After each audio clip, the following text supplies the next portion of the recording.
સદાશિવસમારંભાં શંકરાચાર્યમધ્યમાम् અસ્મદાચાર્યપર્યન્તાં વંદે ગુરુપરંપરાં વંદે ગુરુપરંપરાં. વાસુદેવેન્દ્રયોગીન્દ્રં નત્વા જ્ઞાનપ્રદં ગુરું મુમુક્ષૂણાં હિતાર્થાય તત્વબોધોऽભિધીયતે. આત્મા કઃ સ્થૂલ સૂક્ષ્મ કારણ શરીરાદ વ્યતિરિક્તઃ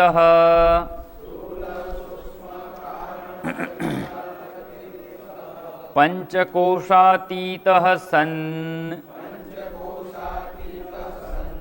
અવસ્થાત્રય સાક્ષી સચ્ચિદાનંદ સ્વરૂપઃ સન યસ્તિષ્ઠતિ સ આત્મા કારણ શરીરમ કિમ અનિર્વાચ્ય અનાદ્ય વિદ્યારૂપમ શરીરદ્વયસ્ય કારણમાત્રમ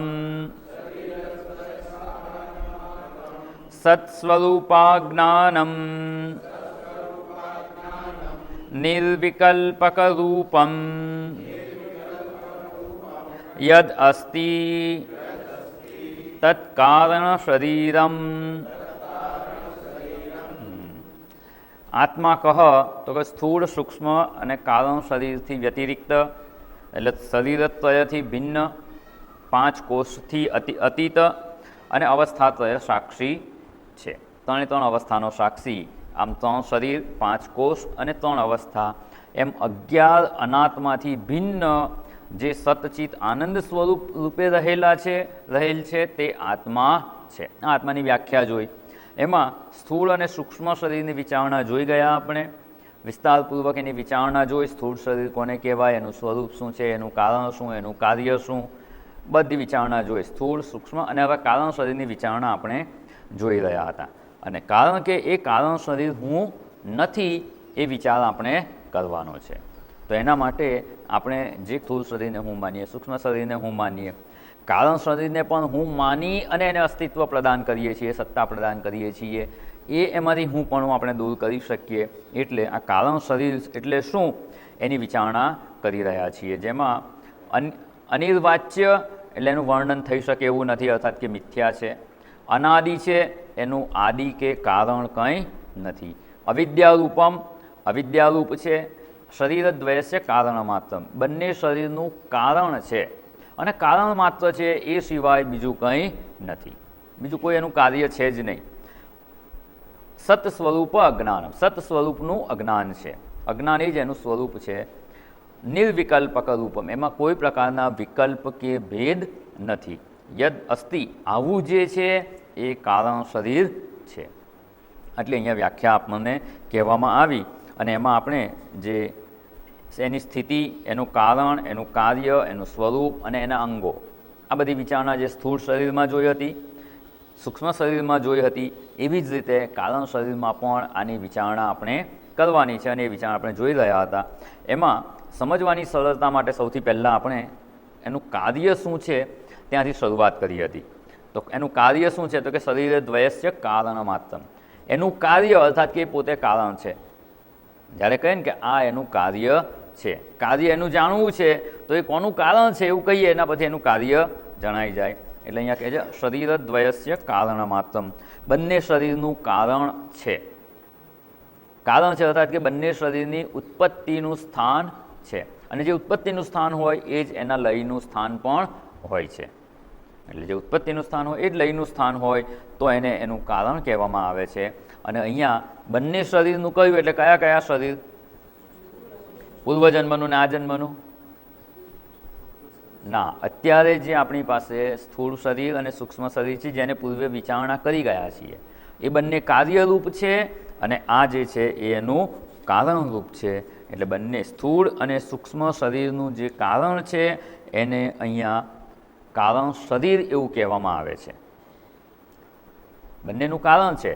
અને જ્યારે કારણ શરીર શબ્દ વપરાય એટલે આપણે જોયું હતું એવી ભ્રાંતિ થઈ જાય કે આના જેવું જ કંઈક હશે, આવા જ અંગ ઉપાંગોવાળું હશે, શરીર કહ્યું એટલે એવું હશે, પણ વાસ્તવમાં એવું નથી. બંને શરીરનું કારણ હોવાથી એને શરીર કહી દીધું, વાસ્તવમાં એનું કારણ રૂપે જ રહેલું છે, એ અવ્યક્ત રૂપે રહેલું છે. એવું જે કારણ છે એને સમજવું કેવી રીતે?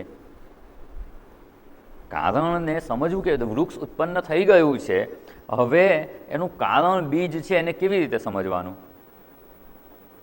તો કે કાર્યને સમજવાનો પ્રયત્ન કરીએ ને તો કંઈક અંશે આપણે એના કારણને સમજી શકીએ.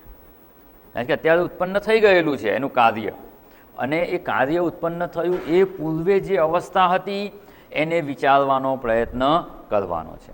એટલે કે કારણ શરીર કે અજ્ઞાન એ સમજવું મુશ્કેલ છે, કારણ કે અત્યારે એનું કાર્ય અભિવ્યક્ત થઈ રહ્યું છે, એ સમયે આપણે એના કારણને સમજવાનો પ્રયત્ન કરી રહ્યા છીએ. એટલા માટે એ થોડુંક મુશ્કેલ પડે છે. એટલે એને વિચારણા શું કરવાનું? તો શાસ્ત્રે એના માટે સરસ પદ્ધતિ શોધી છે કે પહેલાં કાર્યને સમજી લઈએ. કાર્યનો અર્થાત કે કાર્ય જે ઉત્પન્ન થયું એ ઉત્પત્તિને સમજી લઈએ તો એ ઉત્પત્તિ કેવી રીતે થઈ, શેમાંથી થઈ એની વિચારણા કરીશું તો કારણ વિશેની સમજ આપણને પ્રાપ્ત થઈ જશે. અને એટલે આપણે ઉત્પત્તિના સિદ્ધાંતને સમજવાનો પ્રયત્ન કર્યો હતો. આપણે આની વિચારણા કરી ગયા છીએ, થોડીક એને યાદ કરી લઈએ. તો ઉત્પત્તિનો સિદ્ધાંત જે છે, લો ઓફ ક્રિએશન, કે કોઈ પણ વસ્તુની ઉત્પત્તિ થઈ એવું જ્યારે કહેવામાં આવે તેવો એનો અર્થ શું? તો ઉત્પત્તિના સિદ્ધાંતમાં શું કહ્યું? કશું ઉત્પન્ન થયું જ નથી, કંઈ ઉત્પન્ન થતું નથી અને કંઈ નાશ પણ પામતું નથી. Law of conservation of energy જે છે એને આપણે જોવાનો પ્રયત્ન કર્યો હતો. કોઈ પણ વસ્તુની ઉત્પત્તિ નથી થતી, થાય છે શું? માત્ર ફેરફાર થાય છે. કોઈ પદાર્થ પણ ઉત્પન્ન કરી શકાતો નથી કે કોઈ એનર્જી પણ ઉત્પન્ન કરી શકાતી નથી. એનર્જી કે મેટર કશું ઉત્પન્ન કરી શકાતું નથી. થાય છે શું? માત્ર એનું રૂપ બદલાય છે. અથવા બીજા શબ્દોમાં કહીએ તો એક જે નવો પદાર્થ ઉત્પન્ન થયો એવું કહીએ છીએ, એ પૂર્વે અવ્યક્ત હતો એ માત્ર વ્યક્ત થાય છે. અને જે દ્રષ્ટાંત લીધું હતું એને યાદ કરો. લાકડું હતું, લાકડામાં ટેબલ અવ્યક્ત રૂપે હતું, અને જ્યારે સુથાર આવી અને કંઈક પ્રક્રિયા કરે છે અને જે અવ્યક્ત ટેબલ હતું એને વ્યક્ત કરે છે, અને આપણે એને ટેબલની ઉત્પત્તિ કહી દઈએ છીએ. તો ટેબલની ઉત્પત્તિ થઈ એટલે શું? તો કે જે ટેબલ અવ્યક્ત હતું એ માત્ર વ્યક્ત થયું, નવું એણે કશું જ કર્યું નથી.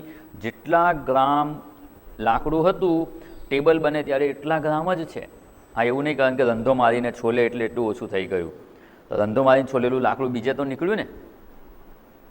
ટોટલ લાકડામાં કોઈ ફેરફાર નથી થતો. 1 ગ્રામ પણ એ લાકડું ઉમેરી ના શકે કે સોની હોય એ ઘરેણાં બનાવે તો 1 ગ્રામ સોનું પણ ઘરેણાં બનાવે છે. ઘરેણાં જે સુવર્ણમાં અવ્યક્ત છે એને માત્ર વ્યક્ત કરે છે, સોનું ઉત્પન્ન કરી શકે નહીં. કોઈ વસ્તુની ઉત્પત્તિ થતી જ નથી. પદાર્થમાંથી પદાર્થની ફેરફાર થાય ને બીજો પદાર્થ બને છે. પદાર્થમાંથી એનર્જીમાં, શક્તિમાં રૂપાંતર થાય છે, એનર્જીમાંથી પદાર્થમાં રૂપાંતર થાય છે, પણ નવી વસ્તુ કંઈ જ ઉત્પન્ન થતી નથી. એટલે કે સૂર્ય શક્તિ છે ને, સોલાર એનર્જી, સોલાર એનર્જીમાંથી આજકાલ સોલાર પેનલ મૂકી અને આપણે ઇલેક્ટ્રિસિટી વાપરીએ છીએ તો શું થાય છે પ્રોસેસમાં? સોલાર એનર્જીમાંથી પહેલાં ઇલેક્ટ્રિસિટી બને, એ ઇલેક્ટ્રિસિટીથી બેટરી ચાર્જ કરીએ તો બેટરીમાં કયા પ્રકારની એનર્જી છે? કેમિકલ એનર્જી છે. કેમિકલ એનર્જીમાં સ્ટોર થાય છે. પછી પાછી એમાંથી ઇલેક્ટ્રિકલ એનર્જી બને છે. એ ઇલેક્ટ્રિકલ એનર્જીમાંથી પંખો ફેરવીએ તો કાઇનેટિક એનર્જી બને છે. લેમ્પ સળગાવીએ તો પ્રકાશ એનર્જી બને છે, પ્રકાશ શક્તિમાં રૂપાંતરિત થાય છે. હીટર ચલાવીએ તો ગરમી શક્તિમાં રૂપાંતર થાય છે. આ શક્તિનું રૂપાંતર થાય છે, નવી શક્તિ ઉત્પન્ન થતી નથી. અને એટમિક ફ્યુઝનની આપણે જે વિચારણા જોઈ હતી, એટમિક બોમ્બ બને છે, શું થાય છે? પદાર્થનું શક્તિમાં રૂપાંતર થાય છે, ક્યાંક શક્તિનું પદાર્થમાં રૂપાંતર થાય છે. નવી વસ્તુ કોઈ ઉત્પન્ન થતી નથી, એ ઉત્પત્તિનો સિદ્ધાંત છે. આમ વિરોધાભાસ જેવું લાગે ને, ઉત્પત્તિનો સિદ્ધાંત પણ કેવો? કશું ઉત્પન્ન થયું જ નથી, માત્ર અવ્યક્તમાંથી વ્યક્ત થાય છે ને વ્યક્તમાંથી અવ્યક્ત થાય છે. જો અવ્યક્તમાંથી વ્યક્ત થયું તો ઉત્પત્તિ કહીએ છીએ, અને જે વ્યક્ત છે એ અવ્યક્ત થઈ જાય અથવા એનું રૂપ બદલાઈ જાય તો આપણે એનો નાશ થયો એવું કહેતા હોઈએ છીએ. એટલે ઉત્પત્તિ કે નાશ કે ઉત્પત્તિ કે પ્રલય એ વ્યક્ત અને અવ્યક્તની રમત માત્ર છે. આપણા શાસ્ત્રના દૃષ્ટિકોણથી આ છે. આપણે જે સાયન્સના દૃષ્ટિકોણથી પણ જોવાનો પ્રયત્ન કર્યો હતો કે જે બિગ બેંગ થિયરી કહેવામાં આવે છે કે આ જગત ઉત્પન્ન થયું એ પૂર્વે એક નાનકડા બોલ જેવું હતું. ટાઇની બોલ શબ્દ વાપરે છે.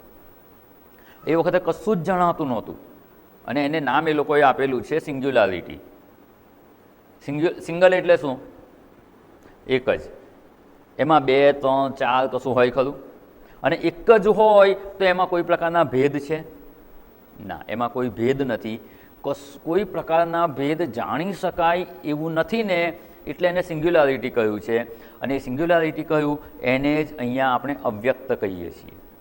આ સૃષ્ટિની ઉત્પત્તિ થઈ એ પૂર્વે કારણ શરીર હતું.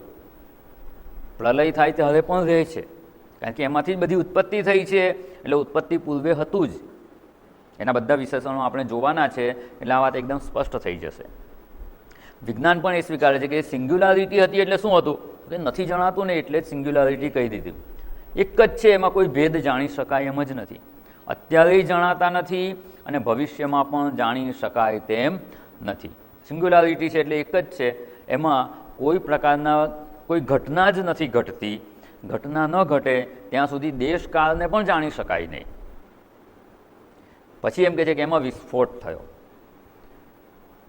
વિસ્ફોટ થયો અને સમગ્ર સૃષ્ટિની ઉત્પત્તિ થઈ.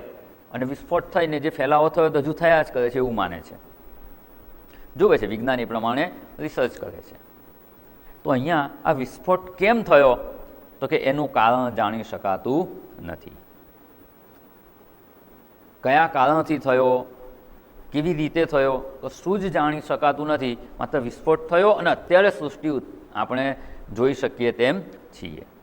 પણ એ પૂર્વે શું હતું તો કે સિંગ્યુલારિટી હતી.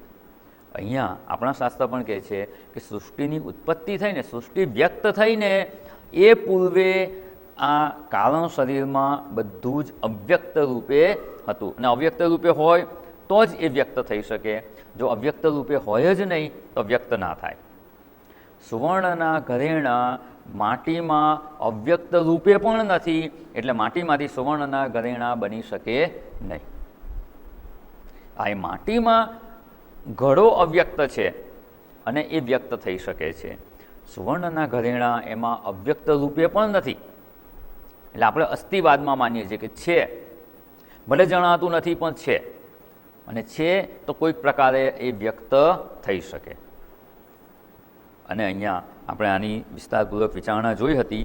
પછી હવે જે આગળની વિચારણા જોવાની છે એને સમજવાનો પ્રયત્ન કરીશું કે આ ખાલી સાર રૂપે જે યાદ કરી લીધું આપણે કે અવ્યક્ત હતું એ વ્યક્ત થાય છે, પુનઃ અવ્યક્ત થાય છે.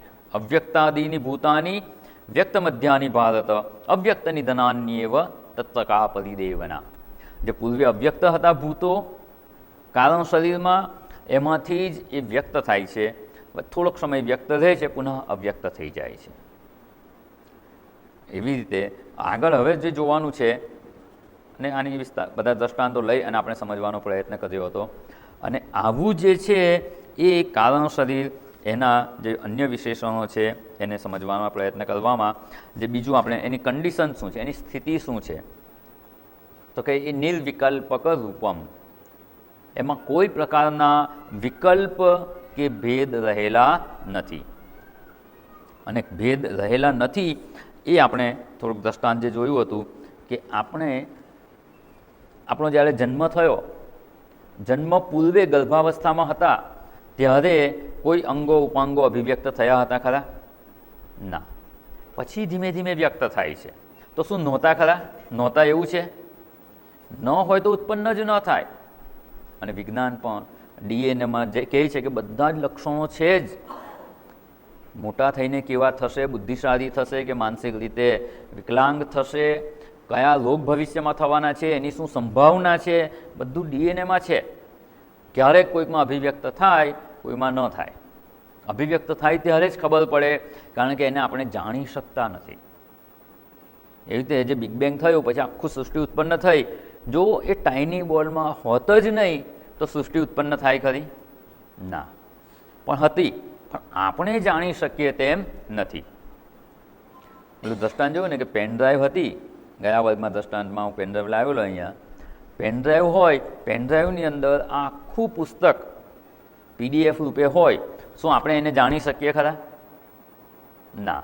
પણ એને કોમ્પ્યુટરમાં કનેક્ટ કરીએ, પ્રિન્ટર સાથે જોડીએ અને આટલા પાનાની પ્રિન્ટઆઉટ કાઢીએ ત્યારે આ પુસ્તક રૂપે અભિવ્યક્ત થાય. પછી પાછું એને આ પુસ્તક છપાઈ ગયું, એને સ્કેન કરીને પેનડ્રાઈવમાં લઈ લઈએ તો આ વ્યક્ત હતું શું થઈ ગયું? હવે અવ્યક્ત થઈ ગયું. એ આપણે એને જાણી શકતા નથી, પણ છે ખરું. જો અવ્યક્ત રૂપે ન હોય તો એને એ પેનડ્રાઈવ ખાલી હોય ને તમે કોમ્પ્યુટરમાં લગાવો અને લાખ પ્રયત્ન કરો, આ પુસ્તક રૂપે વ્યક્ત થાય ખરું? ના. અને અવ્યક્ત રૂપે છે ને એને આપણે જાણી શકતા નથી. એ જાણવાનું આપણું સામર્થ્ય નથી. જે તે પેનડ્રાઈવમાં રહેલું PDF ફોર્મેટમાં રહેલું પુસ્તકે આપણા હાથમાં પેનડ્રાઈવ હોય તો આપણે એને એ પુસ્તકને જોઈ કે જાણી શકતા નથી. બસ એવી જ રીતે આ કારણ શરીરમાં સ્થૂળ અને સૂક્ષ્મ બંને શરીરો રહેલા છે, એટલે જ એમાંથી અભિવ્યક્ત થઈ શકે છે, પણ આપણે એને જાણી શકતા નથી. જો જાણી શકતા હોઈએ ને તો કે DNAનું જો કોડિંગ આપણે જાણી શકીએ તો બધી જ આપણને ખબર પડી શકે, પણ નથી એવું નહીં. છે આપણું એટલું જાણવાનું સામર્થ્ય નથી, એટલે જ્યાં સુધી એ અભિવ્યક્ત ન થાય ત્યાં સુધી જણાતું નથી. બીજમાં વૃક્ષ છે, અભિવ્યક્ત થાય ત્યારે એમાંથી કૂંપણ ફૂટે, નાનો છોડ થાય, મોટું વૃક્ષ થાય, આખું વૃક્ષ જણાય છે. પણ જ્યાં સુધી અભિવ્યક્ત ન થાય ત્યારે એ નાનકડા બીજમાં કોઈ પ્રકારના વૃક્ષના ભેદ આપણે જાણી શકતા નથી. અને એટલે આમ કહીએ ને કે આ ફોરેન્સિક સાયન્સ આના પર જ છે. માણસ કેટલા વખત પહેલાં મરી ગયો હોય પણ જેનું એક DNAનું સેમ્પલ મળી જાય તો કેટલાય કેસ ઉકેલી નાખે છે. એવી રીતે ધારો કે કેરીનો બીજ હોય, ગોટલી હોય, ગોટલી પરથી એની અંદર એ નાનકડું બીજ હોય તો શું એના પરથી ખબર પડે કે આ શેનું બીજ છે ને જે કેરી થશે એ કયા પ્રકારની થશે, કેટલી મોટી હશે, કેટલા વજનવાળું ફળ લાગશે? તો કે ના, બીજને જોઈને આપણને ખબર નથી પડતી, પણ એ બધું એમાં છે જ. જે પ્રકારની કેરીનું બીજ હશે ને એ પ્રકારનું જ એમાંથી વૃક્ષ ઉત્પન્ન થશે, આંબો ઉત્પન્ન થશે, અને એમાં કઈ સાઇઝની કેરી લાગશે, મીઠી હશે, ખાટી હશે, કેસર હશે, હાફૂસ હશે, બધું એના બીજમાં તો સંગ્રહાયેલું છે જ, પણ આપણને એ જણાતું નથી. અને છે એટલે અભિવ્યક્ત થાય છે. મૂળ સિદ્ધાંત અહીંયા આ છે. અવ્યક્ત રૂપે એના કારણમાં એ વસ્તુ રહેલી છે અને માત્ર અભિવ્યક્ત થાય છે, એને આપણે ઉત્પત્તિ કહીએ છીએ. અને જ્યારે પુનઃ અવ્યક્ત થઈ જાય તો એને આપણે એનો લય કે નાશ કહેતા હોઈએ છીએ. એટલે આપણે અહીંયા નિર્વિકલ્પ રૂપમ એની વિચારણા જોઈ. કોઈ પ્રકારનો એમાં ભેદ સંભવતો નથી, ભેદ રહિત છે.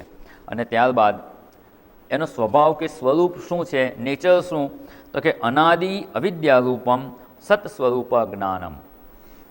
એ અનાદિ છે, અવિદ્યારૂપ છે અને સત સ્વરૂપના અજ્ઞાનરૂપ છે. એનું સ્વરૂપ કેવું છે? તો કે અજ્ઞાનરૂપ છે. હવે અજ્ઞાનરૂપ કહી દીધું એટલે જણાય ખરું? એટલે કારણ શરીર ના સમજાય ને તો સમજી લેવાનું કે એવું જ છે.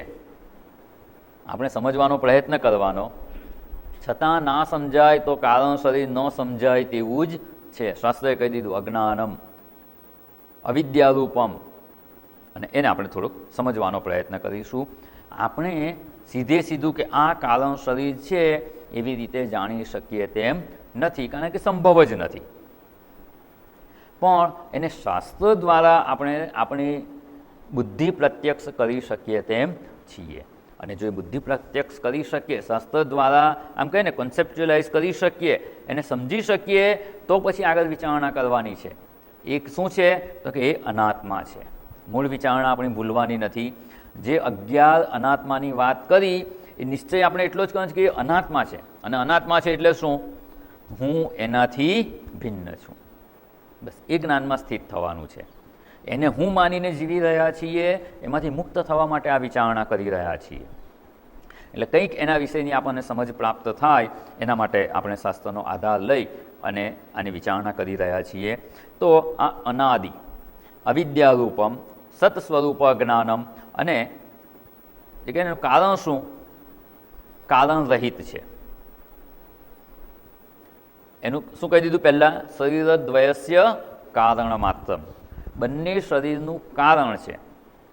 હવે જે કારણ રૂપે હોય એ કાર્ય થઈ શકે નહીં.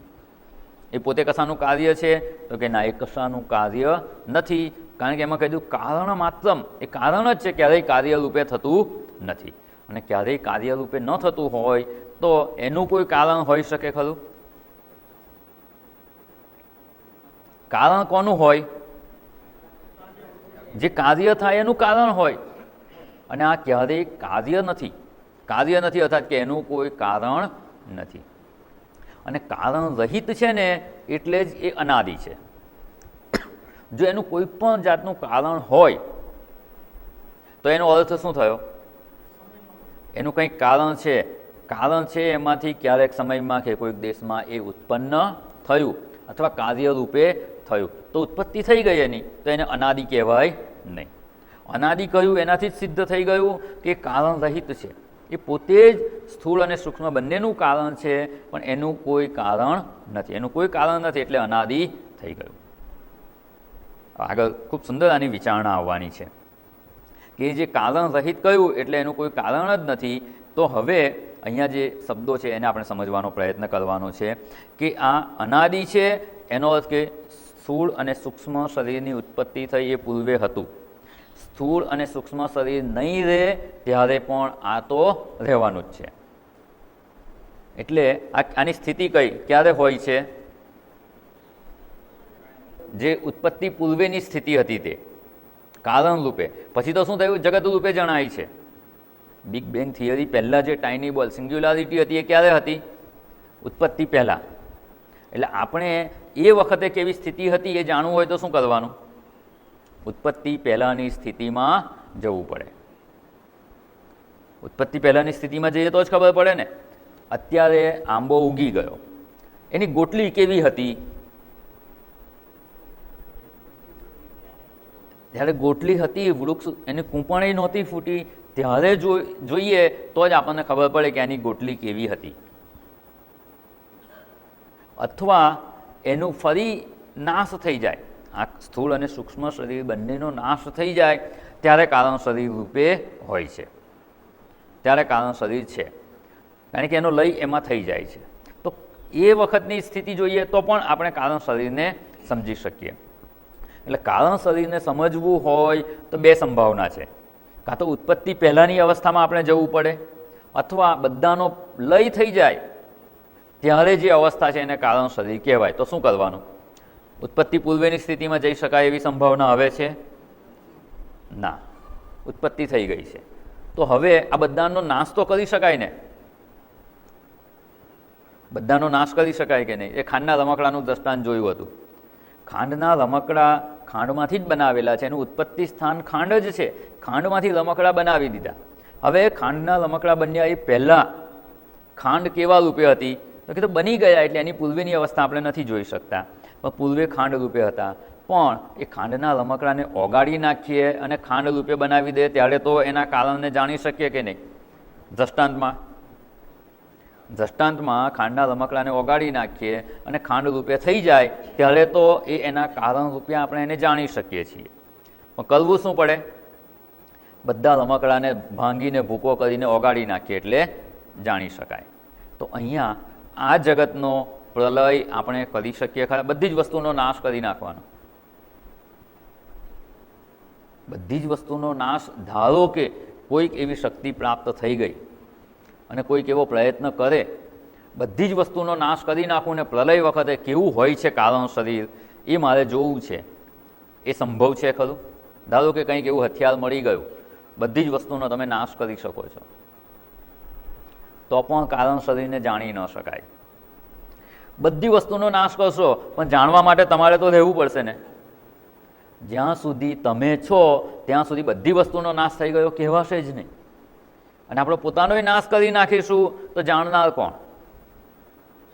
એટલે પ્રલય પછી કેવી સ્થિતિ છે એને પણ આપણે ના જોઈ શકીએ, ઉત્પત્તિ પહેલાં કેવી સ્થિતિ હતી એને પણ ન જોઈ શકીએ.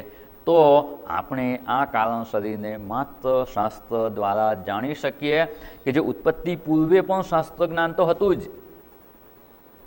જે આપણો શાંતિપાઠ છે ને, યો બ્રહ્માંડમ વિદધાતિ પૂર્વમ, યો વૈ વેદાંશ્ચ પ્રહિણોતિ તસ્મૈ, જે પરમાત્માએ સૃષ્ટિની ઉત્પત્તિ પૂર્વે બ્રહ્માજીને આ વેદનું જ્ઞાન ગ્રહણ કરાવ્યું. એનો અર્થ શું? સૃષ્ટિની ઉત્પત્તિ પૂર્વે આ વેદ તો હતા જ, વેદનું જ્ઞાન તો હતું જ, ભલે આ છપાયેલા પુસ્તક રૂપે ના હોય, પણ એ જ્ઞાન તો હતું જ. અને એ જ્ઞાન પરમેશ્વરે બ્રહ્માજીને પ્રદાન કર્યું અને બ્રહ્માજીએ એ જ્ઞાન પ્રમાણે સૃષ્ટિ ઉત્પન્ન કરી. એટલે સૃષ્ટિ ઉત્પન્ન થઈ એ પૂર્વે શું હતું? તો કે વેદને તો ખબર જ છે, આપણા શાસ્ત્રોને ખબર જ છે, અને એટલે જ ઉત્પત્તિનો સિદ્ધાંત સમજાવી શકે છે. એ તસ્માદ આત્મન આકાશ સંભૂત. અને ઘણી બધી જગ્યાએ આવી સૃષ્ટિ કેવી રીતે થઈ એની વિચારણા આવે છે. કેમ? તો કે વેદ જ્ઞાન પૂર્વે હતું જ, એટલે શાસ્ત્ર દ્વારા આપણે એને સમજવાનો પ્રયત્ન કરી શકીએ એમ છીએ. સ્વતંત્ર બુદ્ધિથી કે આપણે આપણી દ્રષ્ટિએ એમ કે જોઈ શકીએ કે કારણ શરીર કેવું છે, તો કે એ સંભવ નથી. શાસ્ત્ર દ્વારા એની સમજ આપણે પ્રાપ્ત કરી શકીએ એમ છીએ. એટલે અહીંયા ઉત્પત્તિ પૂર્વે અને લય પશ્ચાત આ કારણ શરીરની જે અવસ્થા છે એને આપણે જાણી શકીએ તેમ નથી. અને કંઈ પણ ઉત્પન્ન થયું એ પૂર્વે પણ એનું કારણ હતું, એટલે એને અનાદિ કહેવામાં આવે છે. કોઈ પણ પ્રકારના ભેદ એ વખતે એમાં નહોતા, એટલે એને નિર્વિકલ્પક રૂપમ કહી દીધું. વિકલ્પ એટલે ભેદ સમજી લેવાના. કોઈ પણ પ્રકારના વિકલ્પ, કોઈ પણ પ્રકારના ભેદ એ સમયે હતા નહીં, બધું એક રૂપ થઈ ગયું હતું. અને જે દ્રષ્ટાંત જોયું હતું કે આ હોલમાં ખુરશી છે, ટેબલ છે, સ્ટેજ છે, માઇક સિસ્ટમ છે, કેમેરો છે, આ બધું જ છે.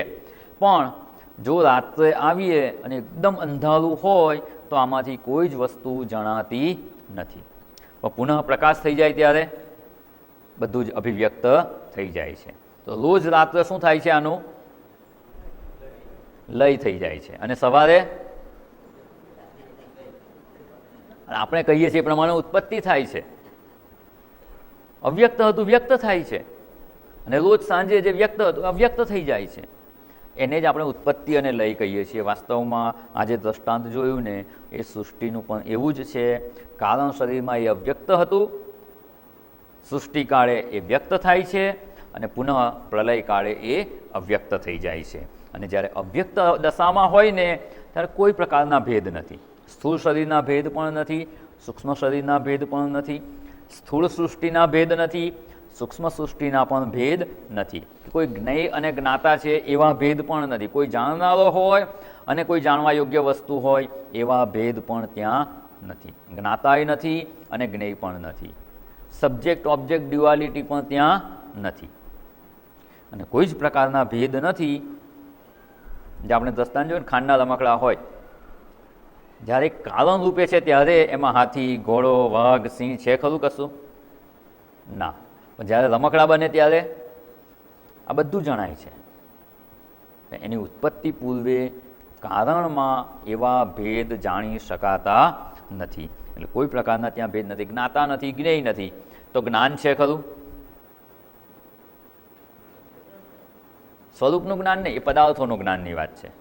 જે જ્ઞાતા જ્ઞેય જે ત્રિપુટી છે એમાં જ્ઞાતા, જ્ઞાન અને જ્ઞેય, જ્ઞાતા અને જ્ઞેયનું જ્ઞાન થાય છે. તો એ ત્રિપુટીમાં જે જ્ઞાન કહેવાય છે એ જ્ઞાન છે ખરું? જે વ્યવહારમાં આપણે જ્ઞાનનો ઉપયોગ કરીએ છીએ. વ્યવહારમાં આપણને જ્ઞાન છે કે આ ફૂટપટ્ટી છે, આ ટેબલ છે, આ ખુરશી છે, એ હું જાણનાર જ્ઞાતા છું.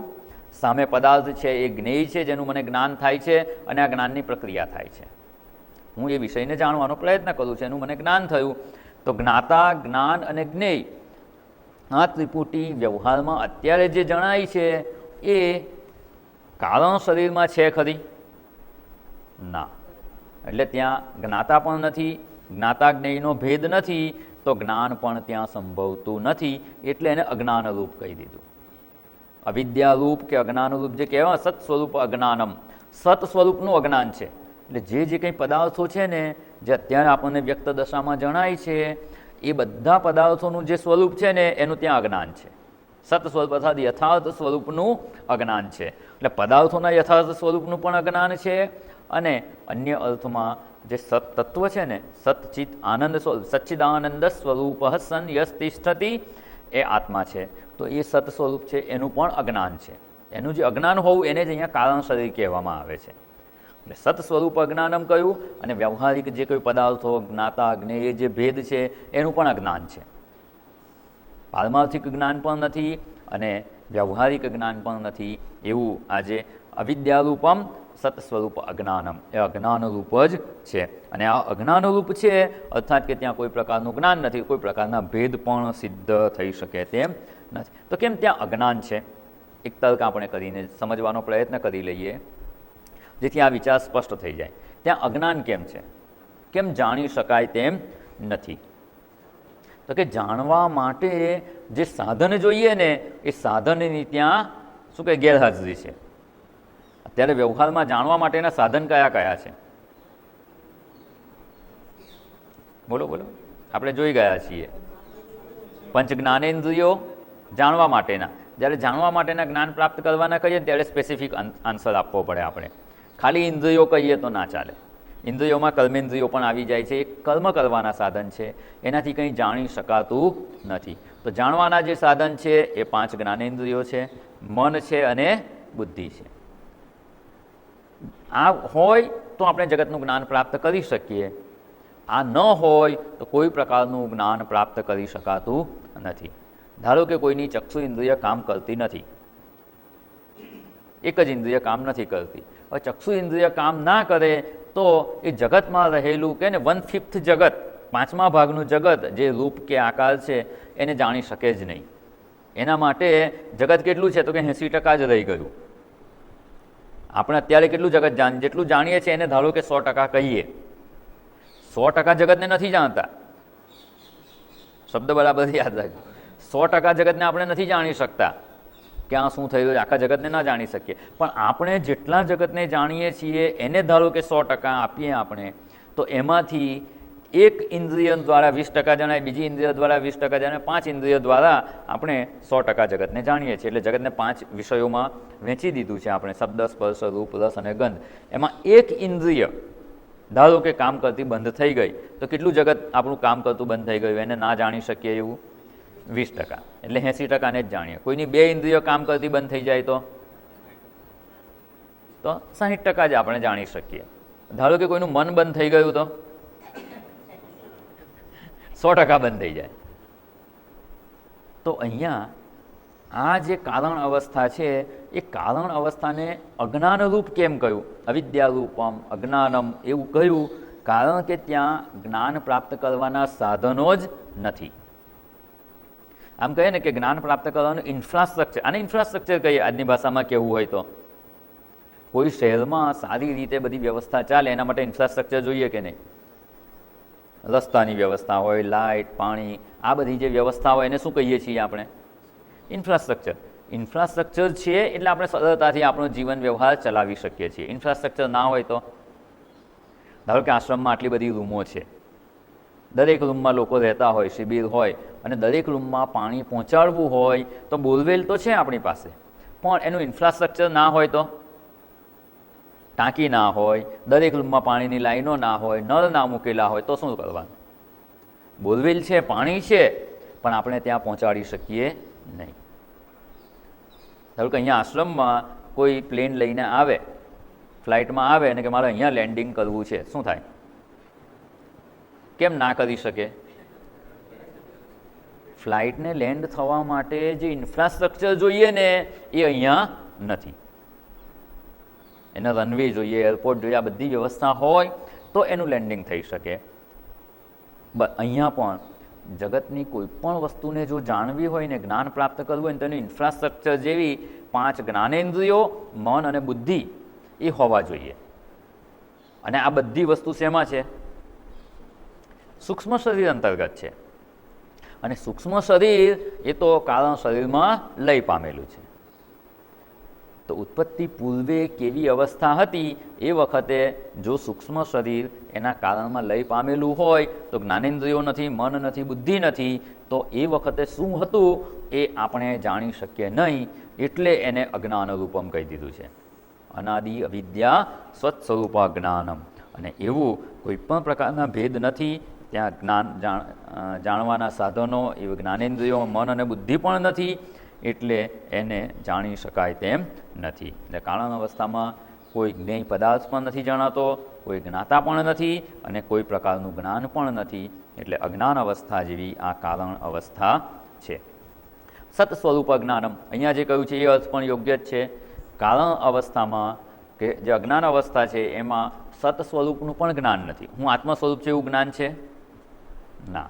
એ જ્ઞાન પ્રાપ્ત થઈ ગયું ને, જો અહીંયા સત સ્વરૂપના અજ્ઞાન રૂપ આ કારણ અવસ્થા છે, તો ધારો કે સત સ્વરૂપનું અજ્ઞાન દૂર થઈ ગયું અને સત સ્વરૂપનું જ્ઞાન આવી ગયું તો કારણ અવસ્થા રહેશે, કારણ શરીર રહેશે. કારણ શરીરનો નાશ થઈ ગયો, ક્યારે થયો? સત સ્વરૂપના જ્ઞાનથી. ત્યારે આ જ શબ્દને આપણે અર્થ વિશેષ રૂપે સમજવાનો પ્રયત્ન કરીએ. સત સ્વરૂપનું અજ્ઞાન એ કારણ શરીર છે. સત સ્વરૂપનું અજ્ઞાન દૂર થઈ ગયું તો અહીંયા શબ્દ શું થઈ જશે? હવે સત સ્વરૂપનું જ્ઞાન. સત સ્વરૂપનું જ્ઞાન પ્રાપ્ત થઈ ગયું તો કારણ શરીર નહીં રહે. કારણ શરીર નહીં રહે તો સૂક્ષ્મ અને સ્થૂળ શરીર રહેશે ખરા? કારણ શરીર જ નથી તો સૂક્ષ્મ અને સ્થૂળ શરીરની પ્રાપ્તિ પણ નહીં થાય. અને કારણ શરીર નથી, સ્થૂળ શરીર નથી, સૂક્ષ્મ શરીર નથી તો એ અવસ્થાને શું કહેવાશે? જીવન મુક્તિની પ્રાપ્તિ થઈ ગઈ. એટલે સત સ્વરૂપના આત્મતત્વના જ્ઞાનથી, તત્વના બોધથી જ એ જીવન મુક્તિની પ્રાપ્તિ સંભવે છે. એ પણ અહીંયાથી ફલિત થઈ જાય છે. સત સ્વરૂપનું અજ્ઞાન છે તો કારણ શરીર છે. સત સ્વરૂપનું અજ્ઞાન દૂર થઈ ગયું. કેવી રીતે? એ આપણે વિચારણા જોવાની છે. આ તો શબ્દોનો જે અર્થ છે એનાથી આપણે નિષ્કર્ષ પર આવીએ છીએ કે જ્યારે સત સ્વરૂપનું જ્ઞાન થઈ જાય, હું સતચિત આનંદ સ્વરૂપ છું અને અજ્ઞાન અનાત્મા હું નથી, એવું સત સ્વરૂપનું જો જ્ઞાન થઈ ગયું તો હવે સત સ્વરૂપનું અજ્ઞાન નથી તો કારણ શરીર નથી. કારણ શરીર નથી તો એના કાર્યરૂપે જે બંને શરીર આપણને પ્રાપ્ત થાય છે એ થઈ શકે તેમ નથી. એટલે જન્મ મૃત્યુના ચક્રથી છુટકારો થઈ શકે અને એને જ જીવન મુક્તિની દશા કહેવામાં આવે છે. એટલે સત સ્વરૂપનું અજ્ઞાન છે એ જ કારણ શરીર છે. જ્યાં સુધી સત સ્વરૂપનું અજ્ઞાન છે ત્યાં સુધી ગમે એટલી વાર સૃષ્ટિની ઉત્પત્તિ થાય કે પ્રલય થાય, અનેક યુગો વીતી જાય, કલ્પ કોટી શતૈરપી, આ જ્ઞાન વિના મુક્તિ થતી નથી. જે વિવેક ચૂડામણીનો બીજો શ્લોક છે એને થોડું વાંચી લેજો. જ્ઞાન વિના 100 કરોડ કલ્પો થઈ જાય ને તો પણ મુક્તિ સંભવતી નથી. કેમ?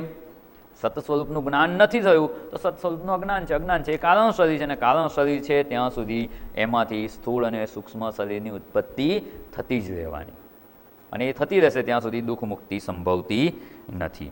એટલે અહીંયા કારણ શરીર એ અજ્ઞાનરૂપ છે, એને પણ જાણી શકાય એમ નથી, એમાંય બીજું કંઈ જાણી શકાય તેમ નથી, એમાં કોઈ ભેદ પણ નથી એટલે પણ એને જાણી શકાય તેમ નથી. અને એનું કારણમાં આપણે જોયું કે કોઝલેસ કોઝ ઓફ અથવા રૂટ કોઝ કહી શકાય.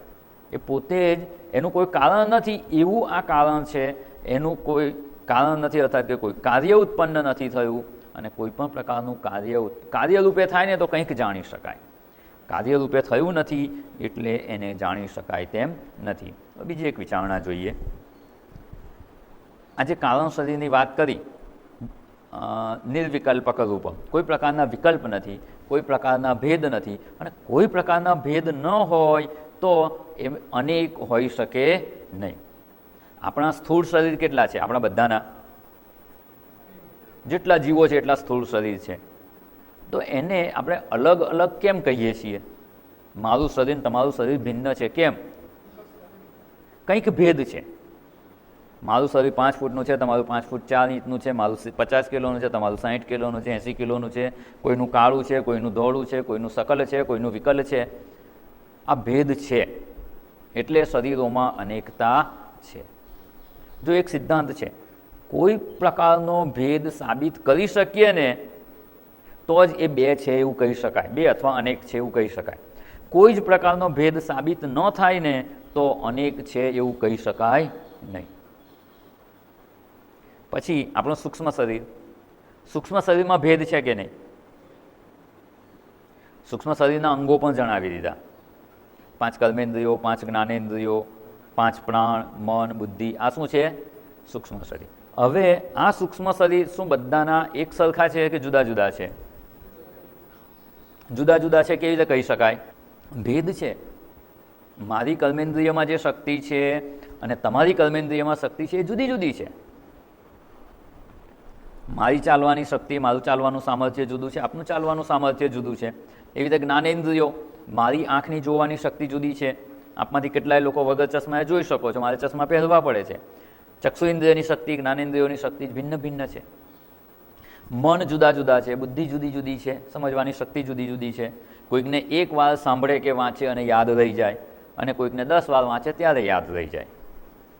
ક્યારેકને 10 વાર એ નથી કહેવું, જવા દો. પણ બુદ્ધિશક્તિ પણ જુદી જુદી છે. એટલે સૂક્ષ્મ શરીરના સ્તરે પણ ભેદ છે તો અનેકતા છે. ધારો કે કોઈ વસ્તુ એવી છે કે જેમાં કોઈ ભેદ જ નથી, કોઈ ભેદ જ નથી, તો એને આપણે બે કહી શકીએ નહીં. અમારા હાથમાં શું છે? ક્લિપ છે પ્લાસ્ટિકની. આ ક્લિપ અત્યારે જે રંગની છે, લીલા જેવો રંગ દેખાય છે, બરાબર? મારા હાથમાં આ જગ્યા પર છે, એ જ જગ્યા પર એ જ રંગની આ બીજી ક્લિપ છે. હવે આ એક જ છે કે બે છે? એ જ જગ્યા પર છે ને, એ જ રંગની છે, પણ બે છે. કેમ? તો કે જે ક્ષણે આ ક્લિપ અહીં આ જગ્યા પર હતી ને, જો દેશ એક જ છે, દેશ એટલે સ્થાન એક જ છે, જે સ્થાનમાં આ જ રંગની આ જ સાઇઝની ક્લિપ છે, એ જ સ્થાનમાં એ જ રંગની એ જ સાઇઝની ક્લિપ છે, તો બંને એક જ કહેવાય કે જુદી જુદી કહેવાય? બંને જુદી જુદી. કેમ? તો કે કાળનો ભેદ છે. 7:52 અને 10 સેકન્ડે આ ક્લિપ હતી, 7:52 ને 15 સેકન્ડે આ બીજી ક્લિપ છે. સમયનો ભેદ થઈ ગયો. ધારો કે સમયનો ભેદ નથી, બંને એક જ સમયે છે. બંને એક જ સમયે છે તો શેનો ભેદ થઈ ગયો? સ્થળનો ભેદ થઈ ગયો. આ અહીંયા છે તો આ અહીંયા છે, આગળ પાછળ છે કે બાજુ બાજુમાં છે, પણ સ્થળનો ભેદ છે. જો સમયનો ભેદ નથી તો સ્થળનો ભેદ છે. કાં બીજી કોઈક વસ્તુ, આ ફૂટપટ્ટી લઈએ તો રૂપનો આકારનો ભેદ છે. કંઈક ને કંઈક ભેદ છે તો બે વસ્તુ છે એવું કહી શકાય. પણ હું એવું કહું કે આ બે ક્લિપ એક જ સમયે એક જ સ્થળે એક જ સરખા રંગની એક જ સરખા આકારની છે, તો તમે શું કહેશો? એને બે કહી જ ના શકાય. આ જ સ્થળે આ જ સમયે એક જ સરખી અહીંયા બે ક્લિપ છે એવું હું કહું, એ સંભવ નથી. કોઈ જ ભેદ નથી ને, કાં રંગનો, આકારનો, દેશનો, કાળનો કોઈક ભેદ હોવો જોઈએ. કોઈક ભેદ છે તો બે વસ્તુ છે, પણ કોઈ જ ભેદ ના જણાય તો એને એક જ વસ્તુ કહેવાય. હવે આપણે જે વિચારણા આપણી જોતા હતા કે સ્થૂળ શરીર આપણા ભિન્ન ભિન્ન છે, સૂક્ષ્મ શરીર ભિન્ન ભિન્ન છે, વિવિધતા છે એમાં, એટલે એ અનેક છે. કારણ શરીરમાં શું ભેદ છે? મારું કારણ શરીર અને તમારું કારણ શરીર, એમાં કોઈ જ ભેદ નથી. કોઈ ભેદ જણાવી શકાય એમ જ નથી, કારણ કે શાસ્ત્રએ કહી દીધું નિર્વિકલ્પક રૂપમ.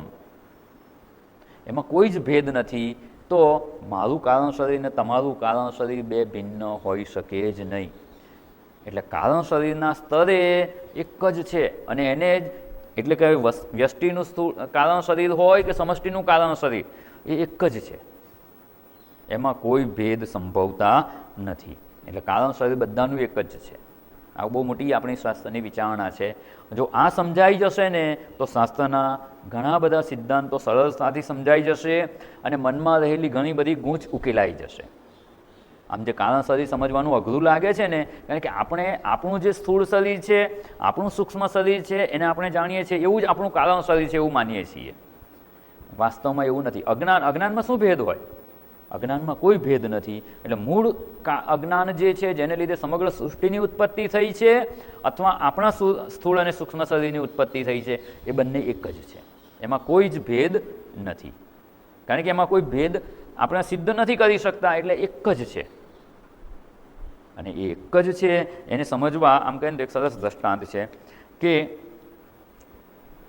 કારણ શરીર, એમાંથી સૂક્ષ્મ શરીર ઉત્પન્ન થયું અને સ્થૂળ શરીર ઉત્પન્ન થયું. જેવી રીતે આ દ્રષ્ટાંત છે, તમને સ્ક્રીન પર દેખાય છે? શું દેખાય છે? એક વૃક્ષ છે, એમાં પાંદડા કેટલા છે? ઘણા છે. કેમ? એ બધામાં ભેદ છે. એ ઉત્પન્ન થતા થોડોક સમય થયો હોય તો નાનું હોય, ઉત્પન્ન થઈને વધારે સમય થયો તો મોટી સાઇઝનું હોય. કોઈકનો કલર થોડો ઝાંખો હોય, કોઈકનો ડાર્ક હોય, અને કંઈ ભેદ ના હોય તો દેશનો ભેદ તો હોય જ, એક હોય એની બાજુમાં હોય, ત્રીજું હોય બાજુમાં, જુઓ દેશનો ભેદ તો છે જ, એટલે એને અનેકતા કહી શકાય. એમાં ભેદ જણાય છે, અનેકતા છે, અનેક પાંદડા છે. અને સાથે સાથે આ જે ડાળીઓ દેખાય છે આપણને, ડાળીઓ કેટલી છે એ પણ અનેક છે, ઘણી બધી ડાળીઓ છે. કેમ? એમાં પણ ભેદ છે, પણ એનું થડ કેટલા છે? થડ એક જ છે. થડ કહીએ, અત્યારે આપણી પાસે જે પિક્ચર છે એમાં થડ એક જ છે, મૂળ આપણે જોઈ શકતા નથી. આમાં મૂળ ગણીએ અથવા થડ ગણીએ, બંનેને સમાનાર્થી લઈએ છીએ કે બંને ડાળી અને પાંદડા આ બધું જે થડ સાથે જોડાયેલું છે કે મૂળ સાથે જોડાયેલું છે એ કેટલા છે? એક જ છે. એમાં કોઈ ભેદ નથી. બધી જ ડાળી જે થડ સાથે કે મૂળ સાથે જોડાયેલી છે એ થડ કે મૂળ એક જ છે, એમાં કોઈ ભેદ સંભવતા નથી. થડ એક જ છે. બસ એવી જ રીતે સ્થૂળ અને સૂક્ષ્મ શરીરમાં અનેક ભેદ હોવા છતાં પણ એ જેમાંથી ઉત્પન્ન થયેલું છે એ કારણ શરીરમાં કોઈ ભેદ ન હોવાથી એને એક જ કહેવામાં આવે છે.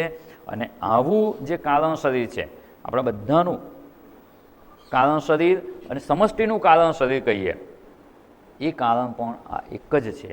અને એટલે જ કહેવામાં આવે છે કે જો આપણને સત સ્વરૂપનું જ્ઞાન પ્રાપ્ત થઈ ગયું, માની લઈએ આપણને અત્યારે જ હું આ અજ્ઞાત અનાત્માથી ભિન્ન છું, સતચિત આનંદ સ્વરૂપ છું, એટલે શું થયું?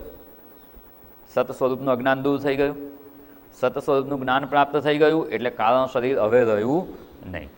કારણ શરીર ના રહ્યું એટલે થયું શું? હવે સૂક્ષ્મ અને સ્થૂળ શરીર પણ નહીં રહે, અથવા આ શરીરનું પ્રારબ્ધ સમાપ્ત થઈ જશે, પછી નવા શરીરની પ્રાપ્તિ નહીં થાય. અને એવી જ રીતે જો સમષ્ટિનું કારણ શરીર પણ દૂર થઈ ગયું, અને એટલે જ કહેવામાં આવે છે કે આપ મુએ ફિર ડૂબ ગઈ દુનિયા. માત્ર આપણા જ સ્થૂળ અને સૂક્ષ્મ શરીરનો નાશ થઈ જાય છે એવું નથી, સમગ્ર સૃષ્ટિનો પ્રલય થઈ જાય છે, પછી સૃષ્ટિ રહેતી જ નથી એના માટે. અને જો જણાય છે તો માત્ર પ્રતીતિ રૂપ એ મિથ્યા છે, એનો બાધ થઈ ગયો છે. એટલે માત્ર સ્થૂળ શરીર અને સૂક્ષ્મ શરીરનો નાશ થાય છે એવું નહીં, સમગ્ર સૃષ્ટિ એના માટે સત્ય રૂપે રહેતી નથી. અને એની વિચારણા આના પછીનું જે સંબોધ આપણે જોવાના છીએ, અનિર્વાચ્ય રૂપમ, એ અનિર્વાચ્ય છે, અર્થાત કે મિથ્યા છે. એટલે અહીંયા માત્ર આપણું સ્થૂળ શરીર અને સૂક્ષ્મ શરીર છે, એવી રીતે આપણું જ કારણ શરીર છે અને બીજાનું જુદું છે, બધાના જુદા જુદા છે, અને સમષ્ટિનું જે કારણ અજ્ઞાન છે એ જુદું છે એવું નથી. અજ્ઞાનમાં કોઈ ભેદ નથી, અને એટલે આપણા જો કારણ શરીરનો નાશ થઈ ગયો તો જગત પણ રહેતું નથી, અને એને જીવન મુક્તિની પ્રાપ્તિ કહેવામાં આવે છે. અને આ જો શાસ્ત્રની સમજ આપણે પ્રાપ્ત કરી શકીએ તો લગભગ બધી ગૂંચ ઉકેલાઈ જાય એવું છે. પણ આ સમજપૂર્વક, આ કુનેહપૂર્વક સમજવાની આવશ્યકતા છે. અને આ શાસ્ત્રને સમજવાની ટેકનિક જો આપણને હસ્તગત થઈ ગઈ તો આ બધું જ્ઞાન જે શાસ્ત્ર આપણને જે જ્ઞાન પ્રદાન કરે છે એ સરળતાથી આપણે આત્મસાત કરી શકીએ. બાકી સ્વતંત્ર બુદ્ધિથી હું પ્રયત્ન કરું અને સમજી જાઉં એ આમાં સંભવ નથી, કારણ કે બુદ્ધિનો સીધો એમાં પ્રવેશ સંભવતો નથી. કારણ કે કારણ અવસ્થા છે, કારણ અવસ્થામાં કાર્યરૂપે ઉત્પન્ન થયેલી બુદ્ધિ પ્રવેશ કરી શકે નહીં. એટલે અહીંયા જે કારણ સ્વરૂપ કહ્યું, અજ્ઞાનરૂપ કહ્યું, અવિદ્યારૂપમ, સત સ્વરૂપ અજ્ઞાનમ અને અનાદિ, અને એ અનાદિ છે એવા કારણ શરીરને આપણે સમજવાનો પ્રયત્ન કરી રહ્યા છીએ. જો સરળતાથી નથી સમજાતું ને તો ન સમજાવવું ને એ કારણ શરીરનું શું કહેવાય ખબર છે? ભૂષણ કહેવાય. કોઈ કે ને આ અંધારું છે, મને કંઈ જણાતું નથી, તો અંધારાને કંઈ ન જણાવવું એ જ અંધારાનું સ્વરૂપ છે. કંઈ જણાઈ જાય તો એને અંધારું કહેવાય ના. એટલે કંઈ જણાઈ ગયું તો એ અંધારાનું સ્વરૂપ જ ના કહેવાય. એવી તો અહીંયા અજ્ઞાન અવિદ્યારૂપ કહ્યું છે, તો કોઈ પણ વસ્તુ સીધી આ વસ્તુ આવી છે એવી રીતે ન જણાવવું ને એ એનું ભૂષણ છે. વેદાંત સાર એક ગ્રંથ છે, પ્રકરણ ગ્રંથ જ છે, એમાં સરસ કહેવાય છે અવિદ્યાયા દુર્ગમત્વમ ઇતિ ભૂષણમ. અવિદ્યા નથી જણાતી, અવિદ્યાને સમજવું બહુ મુશ્કેલ છે, ઘણા વર્ષોથી શ્રવણ કરીએ છીએ પણ આ વિશે સ્પષ્ટતા થતી નથી. તો અવિદ્યાયા દુર્ગમત્વમ, મુશ્કેલીથી સમજાય એવું છે, સાવ ન સમજાય એવું નથી. શાસ્ત્રનો સહારો લઈએ તો એને આપણે સમજી શકીએ એમ છીએ, પણ સરળતાથી સમજાય એવું નથી. એ જ એનું ભૂષણ છે. કંઈ વસ્તુ ન જણાવીને એ અંધારાનું ભૂષણ છે. એવી રીતે આ કારણ અવસ્થા છે એ અવિદ્યારૂપ છે અને અજ્ઞાનરૂપ છે. સત સ્વરૂપ અજ્ઞાનમ એવી આ જે કારણ અવસ્થા છે એને આપણે સમજવાનો પ્રયત્ન કર્યો. જે સમગ્ર સૃષ્ટિની ઉત્પત્તિ પૂર્વે હતી અવસ્થા, સમગ્ર સૃષ્ટિના પ્રલય પછી પણ રહેશે એવી જે કારણ અવસ્થા છે એને આપણે શાસ્ત્રનો આધાર લઈ અને સમજવાનો પ્રયત્ન કર્યો. જે અનાદિ છે. હવે આ કારણ શરીર અનાદિ કેમ કહ્યું? કારણ શરીર કે અજ્ઞાન કે અવિદ્યા એ કેવી છે? અનાદિ છે. એટલે ઘણા લોકો છે ને અમુક પ્રશ્ન કરતા હોય છે કે આ બ્રહ્મ એકલું જ હતું, બરાબર ને? સદૈવ સૌમ્ય ઇદમગ્ર આસિત, સત્તત્વ એક જ હતું. સૃષ્ટિ પૂર્વે બ્રહ્મ એકલો જ હતો. તો એને અજ્ઞાન આવ્યું ક્યાંથી? એ ક્યારથી અજ્ઞાની થયા? અત્યારે આપણને અજ્ઞાન છે ને, બરાબર? આપણે સાચા સ્વરૂપનું જ્ઞાન નથી. અજ્ઞાન કે અવિદ્યા છે, અને અજ્ઞાન કે અવિદ્યા છે એટલે કારણ શરીર છે.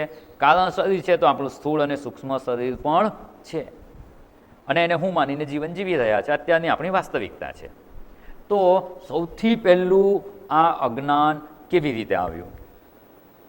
પહેલાં તો આપણે જ્ઞાની હતા ને, કેમ? બ્રહ્મરૂપે હતા ને, બ્રહ્મ સ્વરૂપ જ હતા ને પહેલાં. સત એવ સૌમ્ય ઇદમગ્ર આશ્રિત.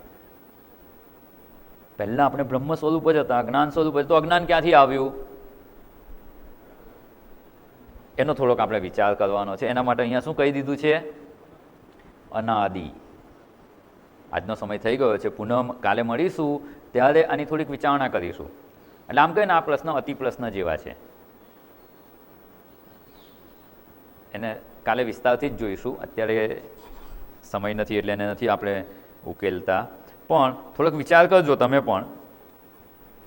24 કલાકનો સમય છે ને, કે આ સૌથી પહેલો આપણે કયા દિવસથી અજ્ઞાની થયા? ફરી એનો વિચાર કરી લેજો કે સૌથી પહેલાં અજ્ઞાની ક્યારથી થયા આપણે? પહેલાં તો જ્ઞાની હતા, આત્મ સ્વરૂપ જ હતા, બ્રહ્મ સ્વરૂપ જ હતું. બ્રહ્મરૂપે જ આપણે રહેલા હતા. અત્યારે બ્રહ્મ સ્વરૂપ જ છીએ, પણ અત્યારે આપણે પોતાને બ્રહ્મ સ્વરૂપે જાણતા નથી, એટલે અજ્ઞાની છે. તો અજ્ઞાન ક્યારથી ઉત્પન્ન થયું? પહેલો જીવ ક્યારે અસ્તિત્વમાં આવ્યો? આ બધી જે શંકા થાય ને, થોડુંક એનું આપણે શાસ્ત્રીય માર્ગદર્શન મેળવીશું અને સમજવાનો પ્રયત્ન કરીશું, અને આ કારણ શરીર શું છે એ વિશે સ્પષ્ટતા કેળવીશું. અને છેલ્લે સમજવાનું, એ કારણ શરીર હું નથી. આ બધું કરવાનું શેના માટે? જે હું નથી એને પહેલાં સમજવાનું. આટલું હું નથી. એ સમજ્યા નથી ને ત્યાં સુધી શું? હું કારણ શરીર નથી. નિધિધ્યાસન કરે તો બધું બોલી જઈએ, બધું જ બોલી જઈએ. હું મારો ક્યારેય જન્મ થયો નથી, હું અજન્મ તત્વ છું, હું અનંત છું, મારો ક્યારેય નાશ થઈ શકે એમ નથી, નાશવાન વસ્તુઓથી હું ભિન્ન છું, બધું બોલીએ. પણ ઊભા થઈએ ત્યારે પાછા હતા તેવા ને તેવા. આવી વિચારણા નહીં કરવાની એવું હું નથી કહેતો. એનાથી એક સંસ્કાર પડે છે કરવાના, પણ સાથે સાથે એવી સમજ પણ પ્રાપ્ત કરવાનો પ્રયત્ન કરવાનો. તો એ સમજ પ્રાપ્ત કરવાનો જો પ્રયત્ન હશે ને, તો આપણો નિધિધ્યાસનનો પ્રયત્ન છે ને એ વધારે દૃઢ થશે, એમાં બળ પ્રાપ્ત થશે. અને બળ પ્રાપ્ત કરીને પ્રયત્ન કરીશું ને તો એનું રિઝલ્ટ આપણને જોવા મળશે. જીવનમાં એ સમજ સંસ્કાર રૂપે પ્રાપ્ત થશે, અને એ સમજ જો સંસ્કાર રૂપે પ્રાપ્ત થશે, જે બુદ્ધિના સ્તરે સમજ છે, માની લઈએ છીએ કે બુદ્ધિના સ્તરે સમજ છે, હું શરીર ઇન્દ્રિયો મન બુદ્ધિથી મુક્ત ચૈતન્ય સ્વરૂપ છે, એ સમજ બુદ્ધિના સ્તરે છે, પણ વ્યવહારમાં એનું ફળ અનુભવાતું નથી. જુઓ, વ્યવહાર કરીએ ત્યારે તો હું શરીર ઇન્દ્રિયો મન બુદ્ધિ છે એવું માનીને જ વ્યવહાર કરીએ છીએ અને સુખી દુઃખી થઈએ છીએ. તો જે બુદ્ધિના સ્તરે સમજ છે એને વ્યવહારમાં આપણે લાવી શકીએ, અને સંસ્કાર રૂપ થાય તો વ્યવહારમાં પણ એ સમજ આવે. ક્યારેક એવો પ્રસંગ બને, દુઃખદાયક પ્રસંગ બને, ત્યારે પણ આ જ સમજપૂર્વક જો આપણે વિચારણા કરી શકીએ તો એ વ્યવહારમાં અભિવ્યક્ત થઈ છે એવું કહેવાય. અને તો આપણે રોજબરોજના અનુભવાતા બધા જ દુઃખોથી મુક્ત પોતાને જાણી શકીએ. તો એ કેવી રીતે પ્રયત્ન કરી શકાય? એના માટે જેટલી સ્પષ્ટતા વધારે હશે, સમજની સ્પષ્ટતા હશે, અને જેટલું સજાગ આપણું જીવન હશે, એટલી જલ્દી આમાં પ્રગતિ થઈ શકે તેમ છે. તો કાલે પુનઃ મળીશું ત્યારે આ વિચારણામાં આગળ વધીશું. ઓમ પૂર્ણમદ પૂર્ણમિદં પૂર્ણાત પૂર્ણમુદચ્યતે પૂર્ણસ્ય પૂર્ણમાદાય પૂર્ણમેવાવશિષ્યતે. ઓમ શાંતિ શાંતિ શાંતિ. હરિ ઓમ. શ્રી ગુરુભ્યો નમઃ. હરિ ઓમ.